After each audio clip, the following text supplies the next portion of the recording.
বাংলাদেশের জলসীমায় অবৈধভাবে প্রবেশ করে ভারতীয় জেলেদের বিরুদ্ধে মাছ ধরে নিয়ে যাওয়ার অভিযোগ পুরনো।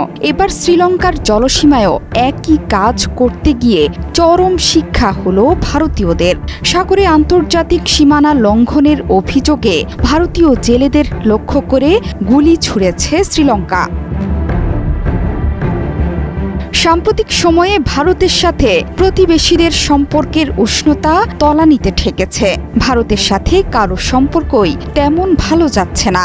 বাংলাদেশের পরিবর্তিত রাজনৈতিক প্রেক্ষাপটে দেশের ওপর প্রভাব বিস্তারে সীমান্তে সীমা লঙ্ঘনের মতো নানা কূটকৌশল করে যাচ্ছে ভারত।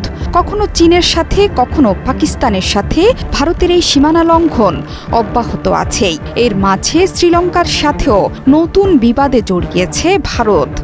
ক্যামেরায় ওয়াও, স্টাইল দেখাও, Xenon X21 পারলে ঠেকাও। আন্তর্জাতিক সমুদ্রসীমা লঙ্ঘনের অভিযোগে জাফনা সাগরে ভারতীয় জেলেদের লক্ষ্য করে গুলি চালিয়েছে শ্রীলঙ্কার নৌবাহিনী। এতে গুরুতর আহত হয়েছে ভারতের 5 জেলে। আহত 5 জন সহ মোট 13 ভারতীয় জেলেকে গ্রেপ্তার করেছে শ্রীলঙ্কা। মঙ্গলবার লঙ্কান নৌবাহিনীর হাতে ভারতীয় জেলেদের গ্রেপ্তারের এই তথ্য দিয়েছে ভারতীয় গণমাধ্যম। ভারতীয় গণমাধ্যমের খবরে বলা হয়েছে, পক প্রণালীতে জাফনা সাগরে শ্রীলঙ্কার নৌবাহিনীর সদস্যদের হামলার শিকার হয়েছেন ভারতীয় জেলেরা। জলসীমা লঙ্ঘনের অভিযোগে ভারতীয় জেলেদের নৌকায় নির্বিচারে গুলি চালিয়েছে শ্রীলঙ্কার নৌবাহিনী।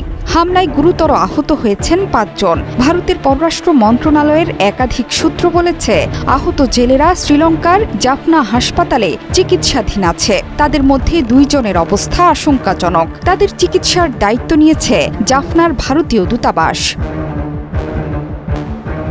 পক প্রণালীতে শ্রীলঙ্কার ডেলফোর্ট দ্বীপের অদূরে মঙ্গলবার ভোরের দিকে ভারতীয় জেলেদের লক্ষ্য করে গুলি ছোড়ে শ্রীলঙ্কার নৌসেনারা। এই ঘটনার জেরে আবার উত্তাপ ছড়িয়েছে নয়াদিল্লি কলম্বো কূটনৈতিক সম্পর্কে। মঙ্গলবার ভারতে নিযুক্ত শ্রীলঙ্কার হাই কমিশনারকে তলব করে ঘটনার ব্যাখ্যা চেয়েছে পররাষ্ট্র মন্ত্রণালয়। শুধু তাই নয়, ভারতীয় 41 জেলেকে আটক করে শ্রীলঙ্কার নৌবাহিনী। পরে তাদের ভারতীয় দক্ষিণাঞ্চলীয় রাজ্য তামিলনাড়ুর রাজধানী চেন্নাইয়ে ফেরত পাঠানো হয়। এই জেলেদের 35 জনকে গত বছরের 8 সেপ্টেম্বর কাচাথিপু দ্বীপের কাছাকাছি সীমান্ত থেকে গ্রেপ্তার করা হয়েছিল।